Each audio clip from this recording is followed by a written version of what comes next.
नमस्कार मित्रांनो, मी गणेश मानकर इन्फिनिटी स्पर्धा परीक्षा अकॅडमीच्या एका नवीन व्हिडिओमध्ये तुम्हा सर्वांचे स्वागत करतो। आजच्या न्यूजपेपरमध्ये एक महत्त्वाची बातमी आलेली आहे। ती बातमी अशी आहे, एका तलाट्याकडे अनेक गावांचा कारभार, राज्यात 2500 पेक्षा जास्त तलाट्यांची पदं रिक्त आहेत। सोलापूर जिल्ह्यात 35 जागा रिक्त बघायला मिळतात। म्हणजे जर राज्यात जर पाहिलं सध्याच्या घडीला खरंच मोठ्या प्रमाणावर तलाठ्यांची जी पद आहेत तर ती रिक्त आहेत। मागे 2023 मध्ये जी जाहिरात आलेली होती तर त्याच्यातील खूप साऱ्या उमेदवारांना जॉइनिंग भेटलेले, काहींना भेटलेली नाही, परंतु अजूनही खूप सारे पद ही रिक्त आहेत।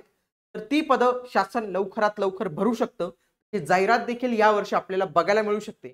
या न्यूज मध्ये काय म्हटलेलं आहे ते आपण बघणार आहोत। चला तर आपण सुरुवात करूया। तुम्ही जर चॅनलवर नवीन असाल तर तलाठी भरती विषयीची सर्व अपडेट्स तुम्हाला या चॅनलवर मिळत जातील, म्हणून तुम्ही आपल्या या इन्फिनिटी स्पर्धा परीक्षा अकॅडमीच्या चॅनलला जरूर सबस्क्राइब केलं पाहिजे। बघा, राज्यात 2077 जागा रिक्त आहेत। किती?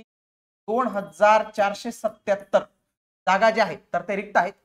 एकाच तलाट्याकडे अनेक गावांचा कारभार आहे, त्यामुळे तलाट्यांच्या रिक्त जागा तात्काळ भरण्याची मागणी स्पर्धा परीक्षांचा अभ्यास करणारे विद्यार्थी करत आहेत। इव्हन तो स्पर्धा परीक्षांचा अभ्यास करणार नाही की जे कोणी समजा शेतकरी वर्ग आहे तलाठ्यावर डिपेंड, कारण की त्यांचे सुद्धा खूप सारे काम तलाठी नसल्यामुळे किंवा एका तलाट्याकडे अनेक गावांचा कारभार असल्यामुळे ते आज उपलब्ध असू शकत नाही, उद्या उपलब्ध असू शकत नाही। तसेच शासनाच्या ज्या वेगवेगळ्या स्कीम असतात तर त्यांची व्यवस्थित पद्धतीने अंमलबजावणी करण्यासाठी देखील तलाठ्यांचं खूप मोठं योगदान असतं। पीक विमा असेल किंवा बाकीच्या योजना असतील तर त्याच्यासाठी देखील शासनाच्या योजना व्यवस्थित पद्धतीने राबवल्या जात नाही, कारण की तलाठ्यांची बरेच पद रिक्त आहेत। सोलापूर जिल्ह्याचं त्यांनी उदाहरण दिले की सोलापूर जिल्ह्यात 35 जागा रिक्त आहेत। इतर जिल्ह्यांच्या तुलनेने ही संख्या खूपच कमी आहे। म्हणजे बाकीच्या जिल्ह्यांमध्ये त्यांचं मत आहे की खूप सारे तलाठींचे पद रिक्त आहेत। राज्यात महसूल विभागात सुमारे 3000 पद रिक्त आहेत, त्यात सर्वाधिक 2477 तलाठ्यांची पद आहेत। शासनाने तलाठी भरती केल्यास राज्यातील अनेक गावांना स्वतंत्र तलाठी मिळणार आहे आणि त्यामुळे गावातील जे प्रलंबित प्रश्न आहेत तर ते देखील मार्गी लागण्यास होणार आहे। प्रत्येक गावाला आठवड्यातून एक दिवस तलाठ्याला जावे लागते, मात्र अनेक गावांचा कारभार असल्याने बरेच तलाठी गावाकडे जाणे टाळतात।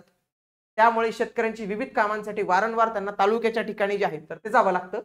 तर आपण जर पाहिलं तर त्यांनी इथं पण हे पण सांगितलेले की आकडे एकूण गटकची जी पद आहेत तर ती आहेत 16549 16549 एवढी गटकची पद मंजूर आहेत। त्याच्यापैकी 14078 पद ही भरलेली आहेत आणि जवळपास बघा 2477 पद सध्याच्या स्थितीला आपल्याला रिक्त बघायला मिळतात। ग्रामपंचायत स्तरावर कामकाजास विलंब, 7/12 असेल, शेतसारा वसूल करणे, गारपीट पंचनामे करणे, नैसर्गिक आपत्ती, निवडणुकीची कामं ही तलाठ्यांचीच असतात। तलाठ्यांची गाव पातळीवरील मूळ कामे पूर्ण करणे कठीण जात आहे। रिक्त जागांमुळे ग्रामपंचायत स्तरावर शासकीय योजनांचं शेतकऱ्यांची कामे देखील प्रलंबित पडलेली आहेत। सोलापूर जिल्ह्यात 654 पद ही मंजूर आहेत, त्याच्यापैकी 619 तलाठी भरले गेलेले आणि 35 पद जे आहेत तर ते सोलापूर जिल्ह्यात आपल्याला रिक्त बघायला मिळतात। जे राज्य उपाध्यक्ष आहेत स्पर्धा परीक्षा संघटना प्रशांत शिरगुर यांनी देखील सांगितलेलं आहे, सन 2018-19 मध्ये तलाठी भरती झाली होती, त्यानंतर कोरोनानंतर 2 वर्ष लोकसभा विधानसभेच्या निवडणुकामुळे तसेच न्यायालयीन प्रकरणामुळे भरती रखडली होती। 2023-24 मध्ये भरती पुन्हा सुरू झाली। सरळ सेवेने 208 अनुकंपाच्या माध्यमातून अंदाजे 28 पदे भरली गेली।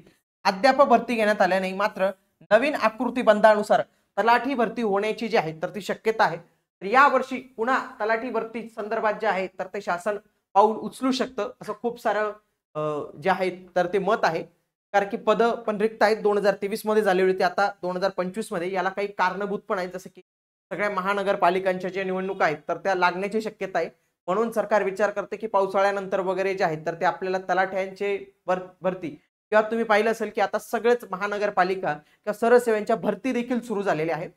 आणि याचं कारण एकच आहे की भविष्यात जे काही इलेक्शन लागेल त्याच्यासाठी सरकार आतापासून ते जे आहेत तर ते प्रयोजन करते, तर त्याच्यामध्ये भविष्यात आपल्याला तलाठीची पण जी आहे तर ती जाहिरात मिळायला बघू शकते। पण अजूनही याबाबत कन्फर्म नाही आहे की येणार आहे का नाही येणार आहे, परंतु जर आपण तलाठी किंवा इतर सरळ सेवांचा आपण अभ्यासक्रम पाहिला तर तो ऑलमोस्ट सेमच आहे।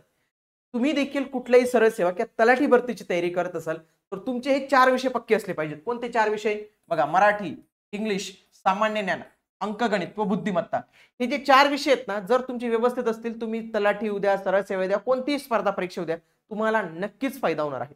त्या सर्वांच्या गोष्टी लक्षात घेऊनच आपण ऑनलाईन रेकॉर्डेड बॅच लॉन्च केलेली आहे. आगामी येणारी जी तलाठी भरती असेल, महानगरपालिका भरती असेल, नगरपालिका भरती असेल किंवा इतर काही सेवा असतील, तर त्या सर्व सेवांसाठी उपयुक्त अशी बॅच लॉन्च केलेली आहे, ज्याची प्राइस आपण फक्त 199 रुपये ठेवलेली आहे. तुम्हाला ही बॅच जॉईन करण्यासाठी इन्फिनिटी स्पर्धा परीक्षा अकॅडमीचं ऍप डाउनलोड करावं लागेल. तसेच आपण 100+ टेस्ट ज्या आहेत तर त्या लॉन्च केलेल्या आहेत, त्याची प्राइस पण आपण फक्त 199 रुपये फार कमी ठेवलेली आहे. या टेस्टच्या माध्यमातून तुम्ही तयारी जी आहे तर ते करू शकतात. आता आपण भेटूया पुढील व्हिडिओमध्ये. तोपर्यंत जय हिंद, जय महाराष्ट्र.